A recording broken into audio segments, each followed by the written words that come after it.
Good morning, Emma. Welcome to Tees Talks. How are you? I'm very well, Lindsay. Thank you. How are you?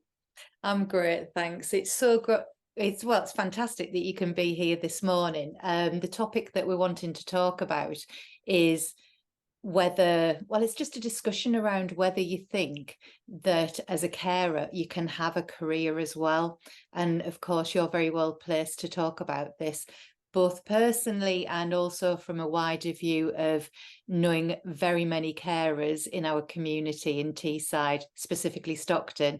So, would you like to introduce yourself to the listeners of Tees Talks and explain what you do and how you've got to that position in your life, if that's okay with you? Yeah, of course. Hi, everybody. My name's Emma. I co-chair the Stockton Parent Carer Forum.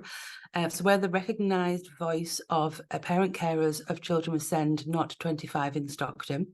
We're fully volunteer-led, so there's 11 of us now. I co-chair with Becky. And we have a steering group with two other people as well. So that's kind of the management of the forum. And then we have our parent champions who help us deliver the day-to-day work that we do locally. It's my fourth Christmas here. Becky's been here for considerably longer than I have. But we absolutely love it. And it's great to be able to influence change here in Stockton, but also to support and meet our parent carers. We've got over 1,800 on our database. So 1800 is sorry yeah, to interrupt. Is that purely in Stockton, or do you cover all of Teesside, Emma? no, just Stockton. So each local area can have their own parent carer forum. So Middlesbrough, Darlington, Redcar, Hartlepool, they have their own separate ones. All right. So yeah, that's just in Stockton. But that's a tip of the iceberg because that's not even half of the amount of parent carers that are recognised within Stockton. So we've still got a lot of work to do to get out there. But yeah, Yeah, it's to kind of fantastic. engage with those people that maybe haven't had any dealings with you as yet. So 1800, that's so many. I mean, and I have to say that I am one of the community, and that's why I'm aware of what you do and how it impacts people in the area who are carers.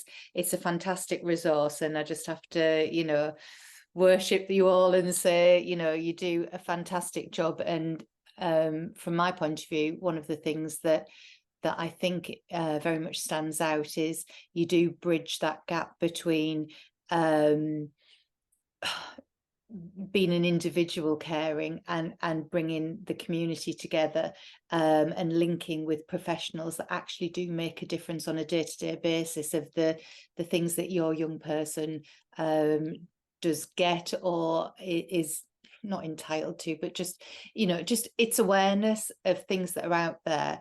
And I think through you guys it just makes it a lot easier than having to find out that information yourself. And I think for all of the people who aren't in the 1800 that already know about you and engaged, it is a fantastic resource. And hopefully if somebody shares this podcast, and it may be someone that hasn't come across you, that might be a couple of new subscribers for you today. Yeah.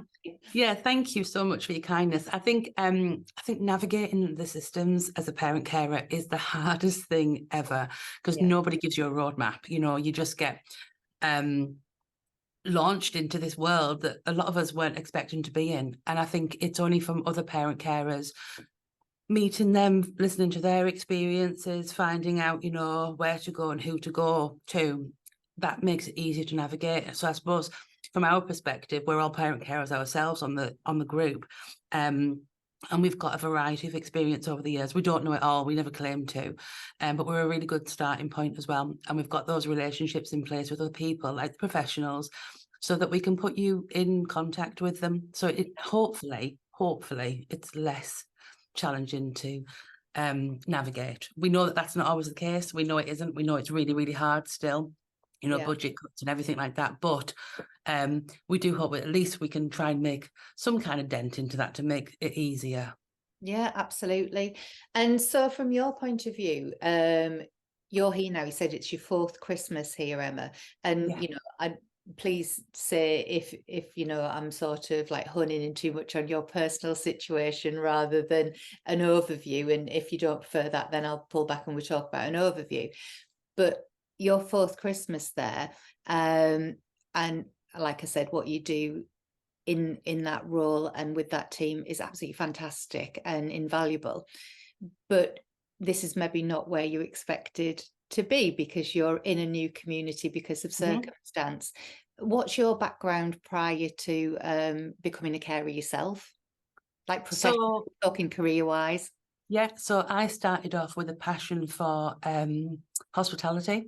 So nightclub management, pubs back in the day. Yeah, Can't be absolutely. that So long ago. Yeah, but back in the day, not long. it feels like it. And that's where I really, really found like a little spark. So then I decided to go to university and I did hospitality management. Yeah. And then I started running pubs myself. So I kind of like went into that side of things and I loved it. I absolutely loved it. And that was down south. Then moved back up north. Are you Went from into this region? Are you yes, from? I'm originally from Stockton, but I went down to Plymouth for university and then ended up over in Brighton. Two very, very beautiful parts of the world, but nothing is just like Stockton. Stockton was, it was always calling me home. That red glove pollution was just, too much for me to miss, to be fair. I've myself lived in Bournemouth for many, many years, so I've been there on the south coast at some point with you, but there is sort of like an umbilical cord of Teesside that pings you back like a bungee Totally. at some point, isn't there? Yeah, I don't think my husband understood it at first, but I think he's found the love for it now. And then we were starting to look at settling down and looking at having a family. So I decided to get more of a permanent role, which was more like family friendly. So I left the hospitality industry and started working as a civil servant. Okay. So started doing that, and then family life started. And our whole world was turned upside down 14 years ago when my son arrived, and that's when our whole new journey started. Yeah. And then it'll have been, it'll have been about the same time as, I think it was just after COVID, that I put my notice in and All right. couldn't continue to hold down a job and meet my son's needs at the same time. And that was a really difficult decision to make. But then the forum arrived, and I was able to use my skills and everything I'd ever learned in a totally different way. So yeah. Oh, that's really interesting. And that's the thing as well. I mean, you've answered it from your perspective that the career that you had didn't fit with the new life that you not fell upon, but yeah, it was sort of, fell into. It's just life, isn't it? It Circumstance, is. curveballs, and everybody has curveballs in the life and things that you don't see coming, or you're absolutely unable to manage, or control. There's a lot of control that gets taken out of this situation, isn't there? Yeah. And I sort of look at it and think things have changed a lot since COVID, in the way that the world works now, and there is home working and different things, but that's not necessarily something that a carer needs, is always home working. It's just that from my experience and other people I know's experience, it's due to your availability, and you can have periods of times where there's expectations and you can say, well, actually I'm transparent about my availability, but that doesn't necessarily gel with what a traditional PAYE employer is looking for, even now after all the change. What's your perspective on that? Yeah, and I think I absolutely agree. I think, we've got flexible working conditions in a lot of, I was lucky I worked for a government agency. So, everything on paper should have been there. But unfortunately, the demands for my son's needs were greater than what they could do. So, you don't always have appointments in your local hospitals. We would have to go up to Durham as well, and you're taking up half a day by doing things like that. And if it's a regular thing as well, we had surgeries as well. So that meant that we would need time off after the surgeries, which was, there was never a fixed amount of time that you would need. because obviously it depended on recovery. Therapy is another one. My son is in and out of therapy. And, 3 sessions a week, it's not, you can never get after school. So it's during the school time.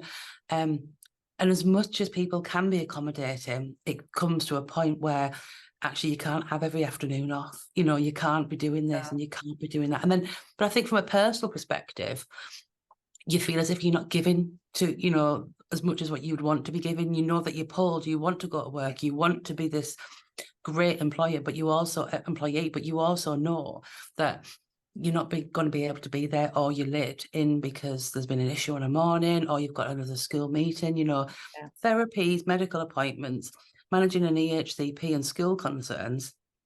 It's just relentless sometimes.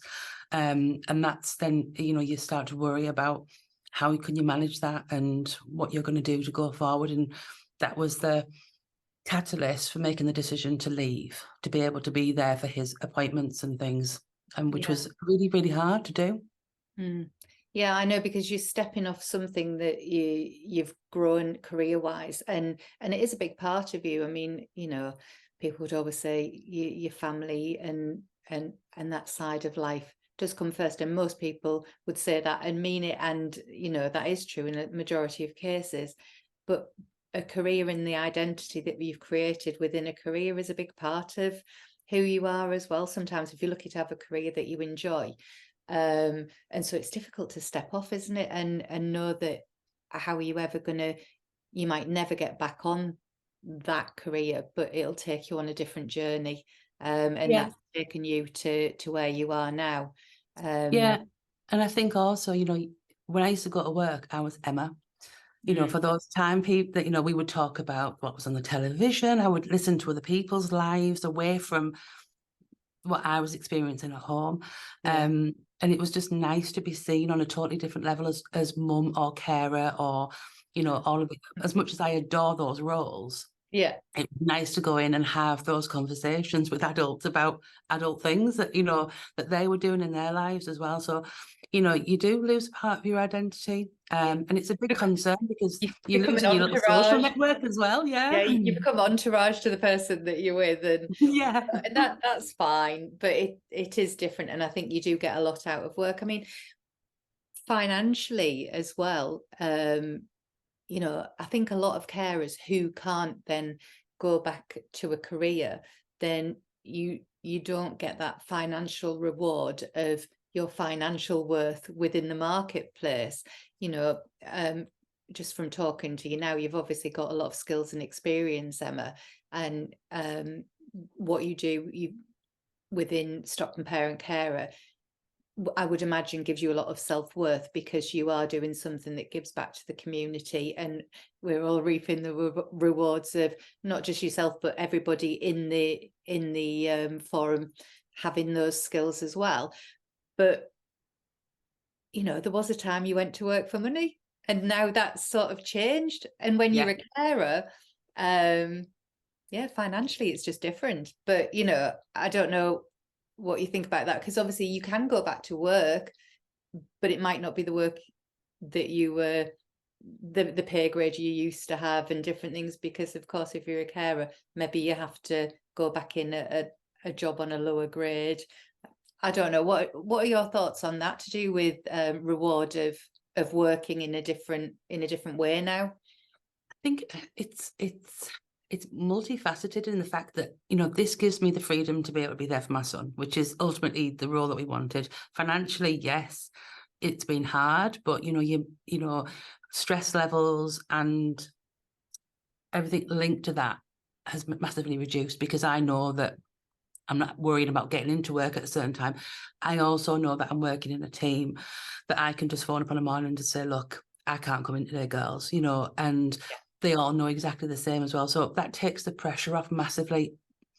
So that's really, really good. And I think also we run this ourselves. Nobody tells us what to do or when to do it. So as long as we fit within that Yeah, absolutely. So as long as we fit within our, our grant rulings, we've got full autonomy to do what we want, which is really exciting because it takes away, we can be responsive really, really quickly, which is that gives us a lot of pleasure, I suppose, in the fact that, I work with the local authority and with health. And it might take us 18 months or 2 years to actually make a change into a system. Yeah. The girls can come in on a Monday and go, look, we've heard X, Y, and Z over the weekend. And it's like, right, let's find out what's going on. Right, we can do something. We can be responsive, right, within the week. So that gives you a really, really huge amount of, I don't know, gratitude, I suppose, that, in the work that I was doing previously, it was frustrating, whereas here it isn't. And, we don't always get it right. And, we want to be doing more, but at least we're doing something. Oh yeah, loads. Yeah, it's But fantastic. it is, it's interesting to see how it unfolds and how we can have that ability to be able to do what we kind of want. So I suppose the fact that I'm still able to use all of my skills in a way that I probably wasn't able to do in my other jobs. I have the freedom to be able to be me in this role. That has set it out that in the future, when I do go back to work, because I will, I think I'll be a very, very different person because I've had that ability. I haven't had my wings clipped, if that makes sense. I've had that freedom. That does make total sense. To be able to be me and to know that that's okay and that actually you can do it.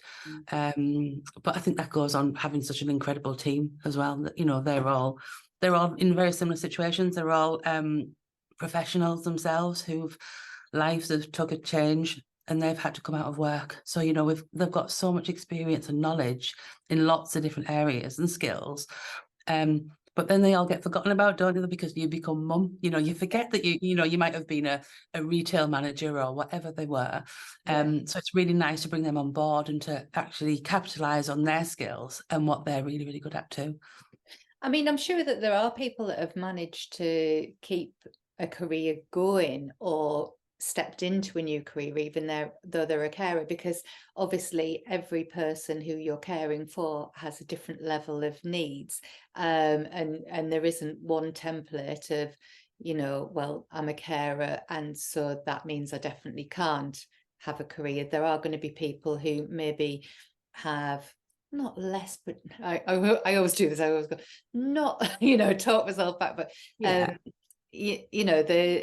isn't a one thing fits all, is there? So there are going to be people who come under the brackets of carer, or people who maybe have a different level of secondary support within their own family community, maybe, and they've managed to keep up their career because of that. And it is just interesting. I think that when I look at the situation of people who've got lots of experience, lots of skills, lots still to offer and want to offer to the workplace, because sometimes, caring can be all consuming, and then people might not see that they want to actually go back to a job or direction change, and they take a role in the community, which is fantastic.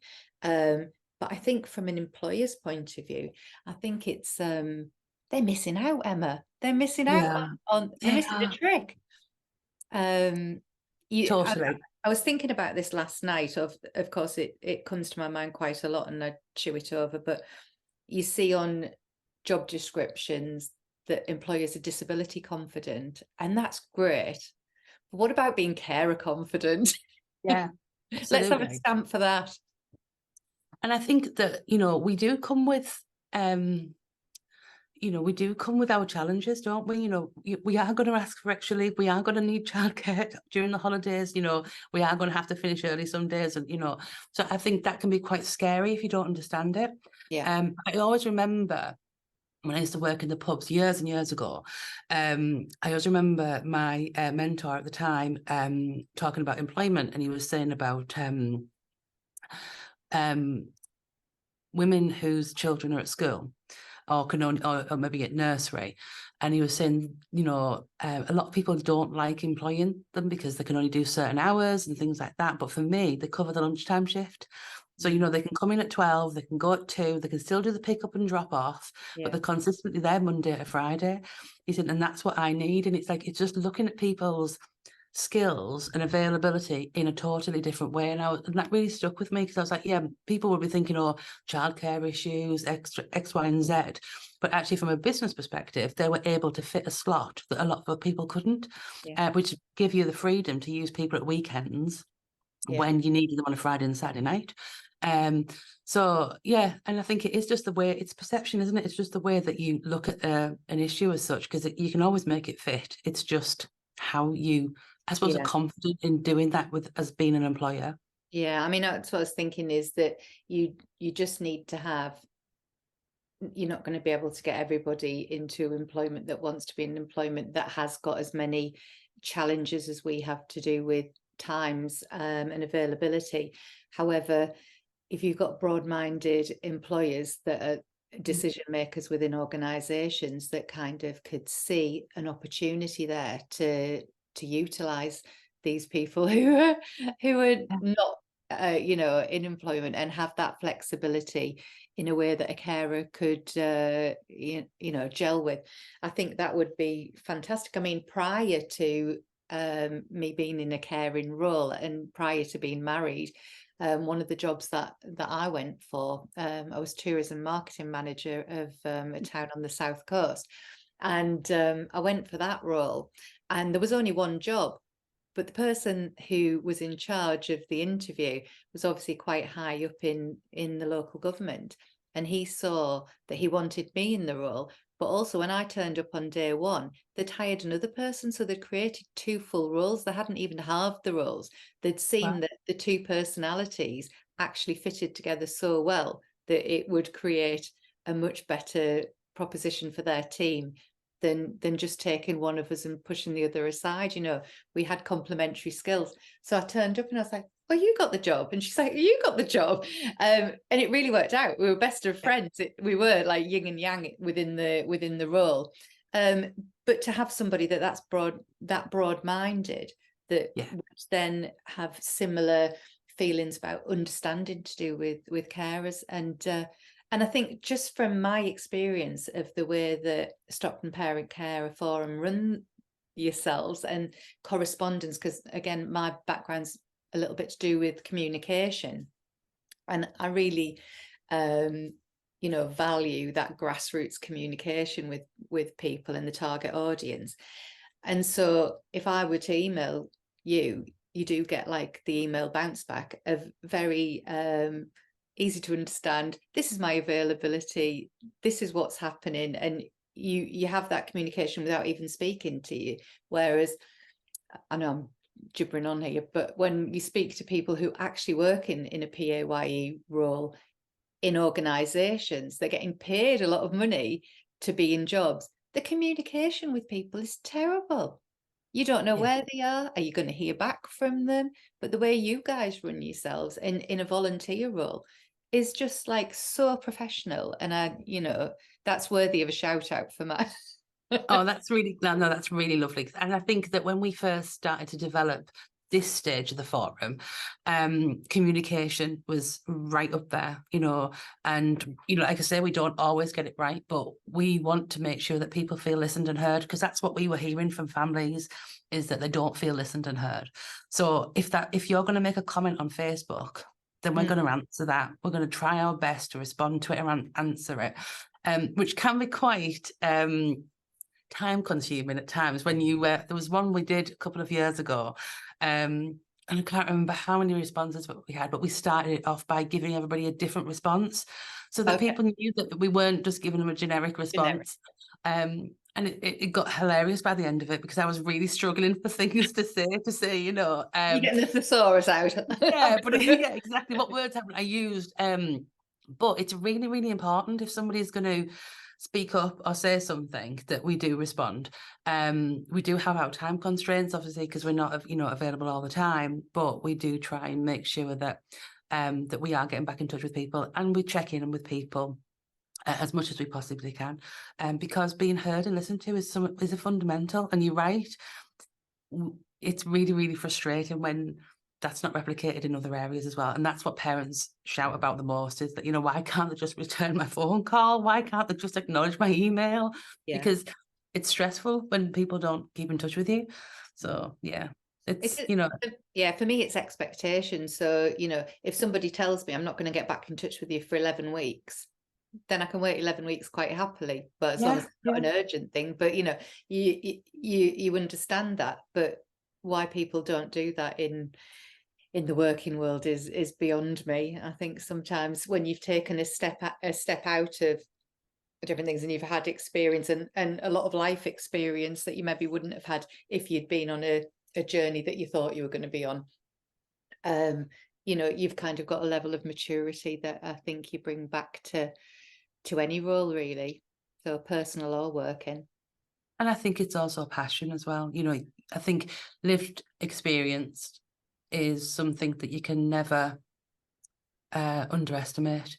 You know, knowing what that other person, you don't know exactly, but knowing that how difficult it was, you know, from my experience speaking to schools, navigating the education system, health systems and everything like that, you know, whilst my story is very, very different to the other 1,800 people on the forum, we have that one overarching probably feeling that we've all had to fight for something. We've all had to struggle for something. And that common theme. Yeah, absolutely. And I think that, you know, whilst you might not know exactly everything about them, you pretty much know why they're coming to you. And you know that they're hitting some brick walls. And we're here to try and like navigate that. And we can't always give the answers because unfortunately the answers aren't always there. But knowing that we can kind of like, I suppose, contain them and hold them for that moment and then make it feel a little bit easier for them to navigate. That, I suppose, is, yeah, that's probably one of the nicest parts about it. You know, somebody coming to you in absolute crisis, really, really struggling, and then knowing that, you know, in a couple of days we might be able just to get in touch with somebody. Yeah, you wouldn't pick the situation for them and hopefully things fall into place because you've got the knowledge and you've got the contacts. I think that's the main thing, isn't it? Is like you say, is understanding the systems, and because you've done it many times for many people, then it becomes easier as a whole. But for an individual, it's insurmountable. But I think there's negatives to that. So I suppose relationships are a huge part of this role. You know, you have to be able to build those relationships and have those difficult conversations. It's not all, oh, yes, yes, yes. It's challenging. It's being difficult. It's being that critical voice, but also trying to maintain those relationships so that you can, you know, progress and move forward together. Right. Even when it's difficult.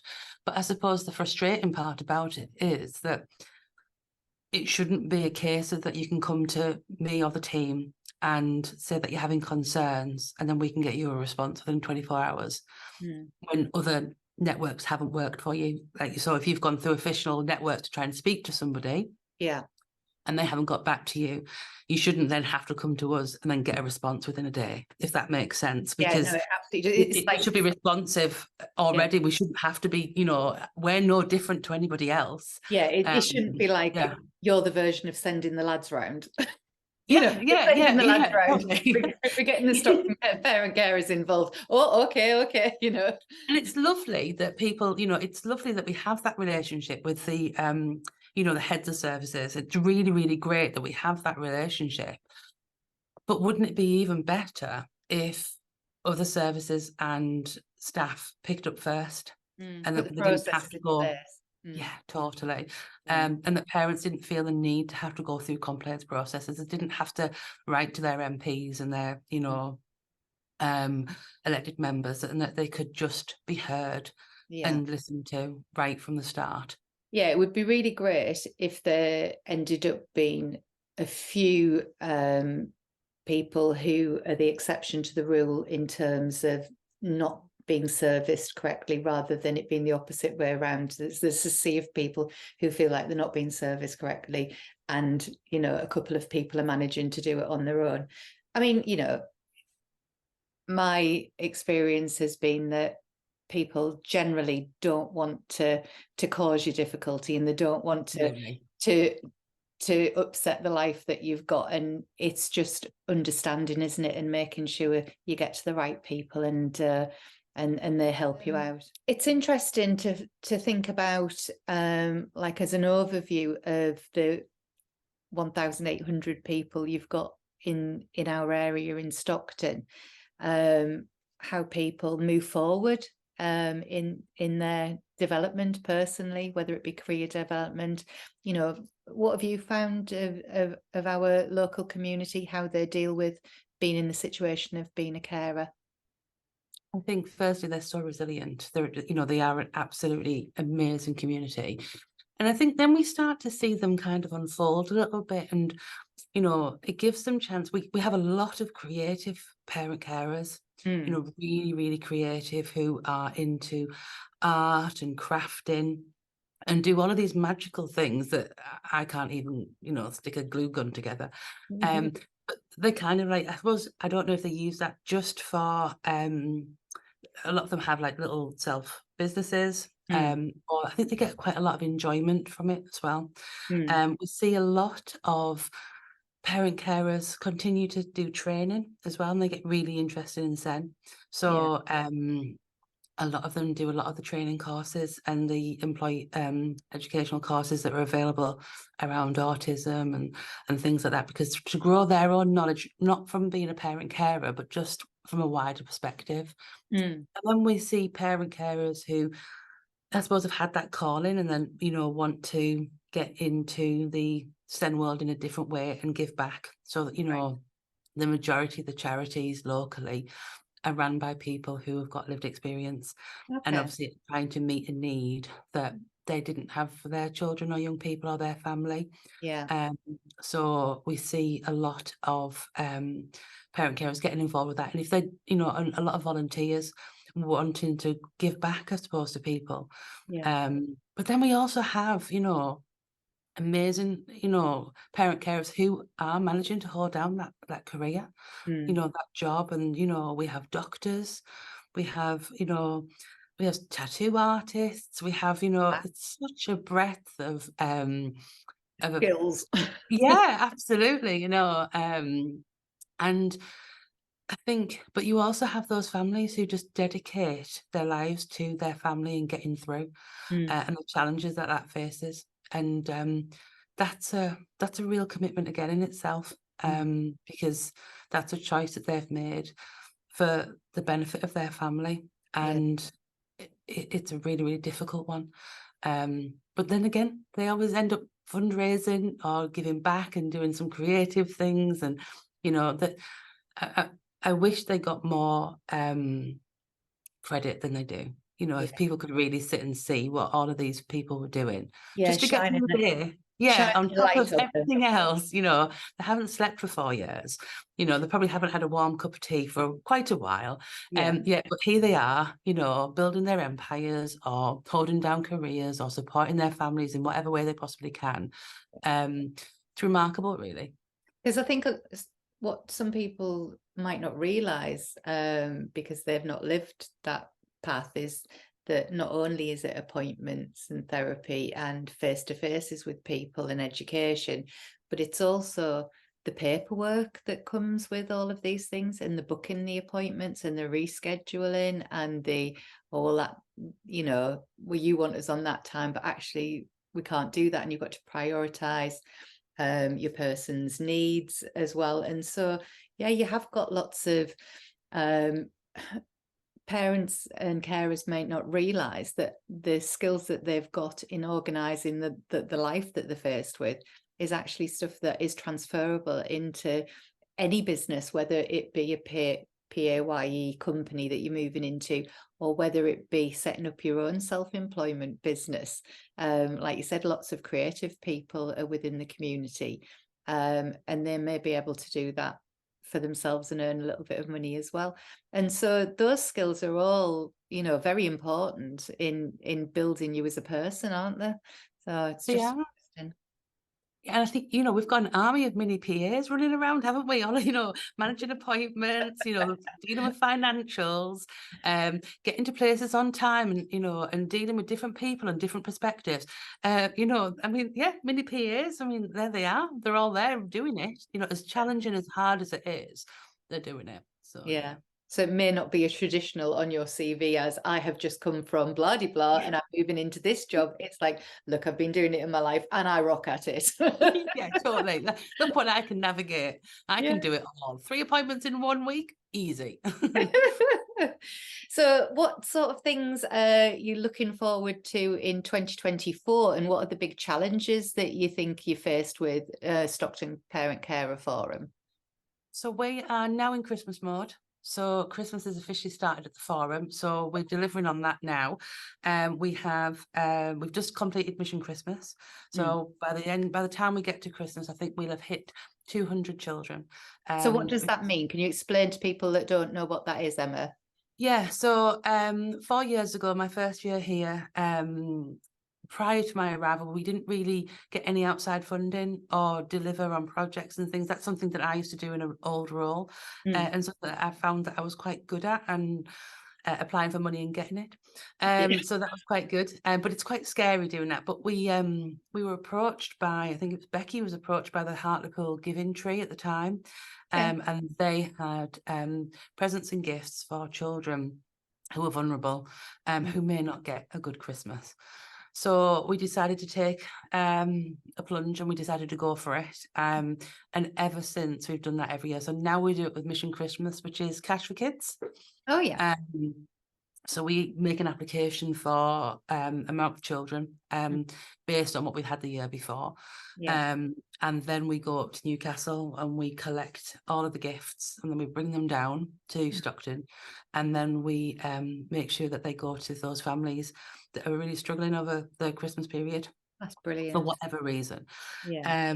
And it's the most heartwarming, wonderful start to Christmas. For, if I ask for volunteers, everybody will move anything to do this, Oh, just to be lovely. there. Yeah. And it enables us to really tap in privately with some of those families as well. Yeah. So we've gone a bit above and beyond, and there's some families who are struggling to get Christmas dinner this year, which is a really, really big thing.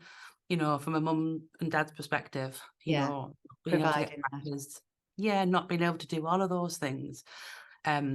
So we'll be doing that this year for a couple of our families to make that a little bit easier for them. And that brings us such joy that we're able to use the funding that we get Yeah. in that way to make a difference to people's lives. And, these parents were just, they stay with you, so that was wonderful. So then we've got, I think, 50 parents coming in on Monday for our Christmas 50? party. Yeah, so we cater for 50. Again, that's another crazy session. So I think we've also got a visit from one of the charities that has supported us this year as well. So they're coming down to see us. And then I think on the 18th, we have our team Christmas get together. Yeah. We spend the day in the office together.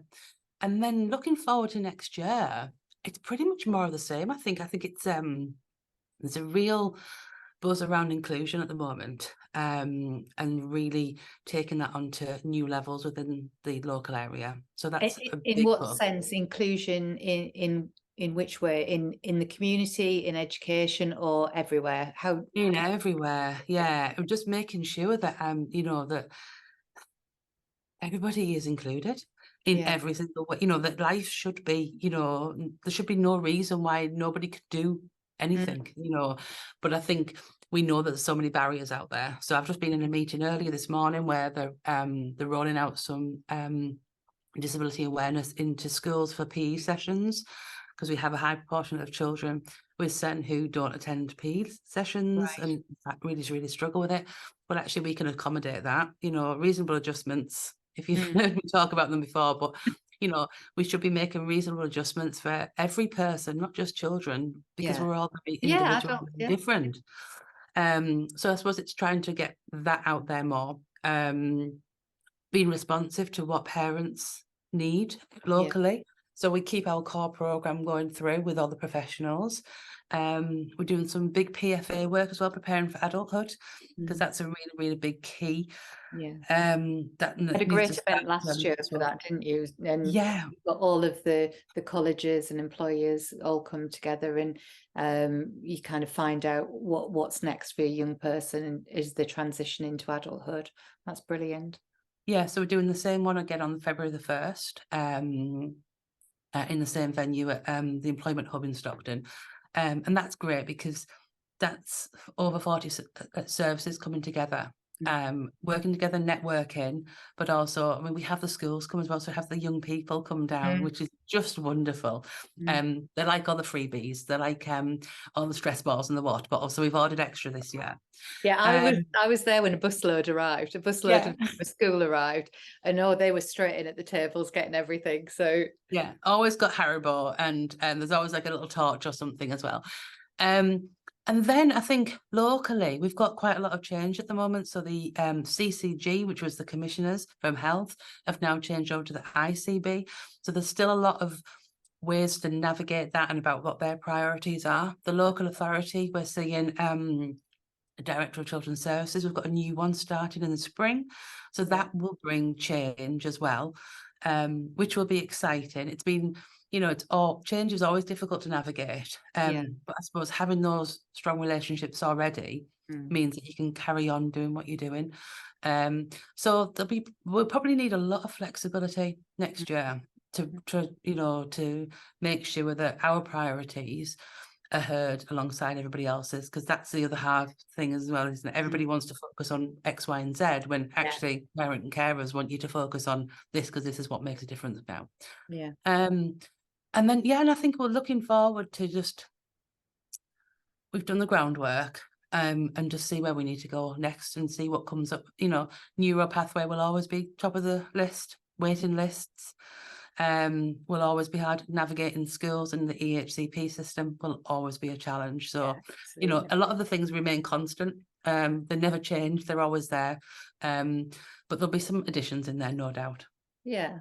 Oh, that's fantastic. And I really hope all of that goes, well in 2024. I must say, sign me up for one of the Christmas events next year, and I'll be happy to volunteer my time to do something. I want to be feeling that inclusion and being part of giving back as well at Christmas time if I can. So please utilize me next Christmas, and it'd be great to keep in touch with you throughout 2024 and beyond. And what I really would be interested in is if we were sharing this on social media or just the link, I would be interested to hear back from people in the community, in the carer community that listen to this, that may have a different take on, well, actually, Lindsay and Emma, no, I've had a career and I've continued my career. Well, I'd be interested to know how you did that, just out of, curiosity and and to say, well done with that. And or if people want to tell us how their journey has evolved and,